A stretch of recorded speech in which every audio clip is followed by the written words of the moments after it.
Mister Sakthivel, உங்களுடைய சொத்துக்கள் அத்தனையும் உங்களுடைய தாய் மாமன் பேரில் எழுதி வைக்க உங்களுக்கு பரிபூரண சம்மதமா?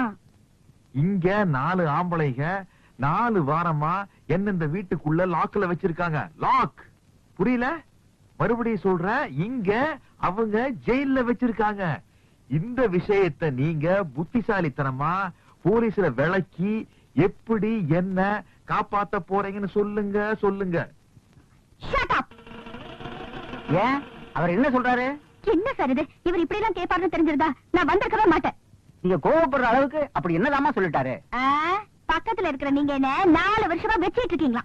ஓஹோ, அது மட்டுமா, இந்த டபரா தலையில சகிச்சுக்கிட்டு 4 வருஷமா எப்படி நெருக்கமா இருக்கீங்கன்னு கேக்குறாரு. ஐயோ, நான் சொன்னத அந்த அம்மா தப்பா புரிஞ்சுக்கிட்டேன். டேய், உனக்கு பாடம்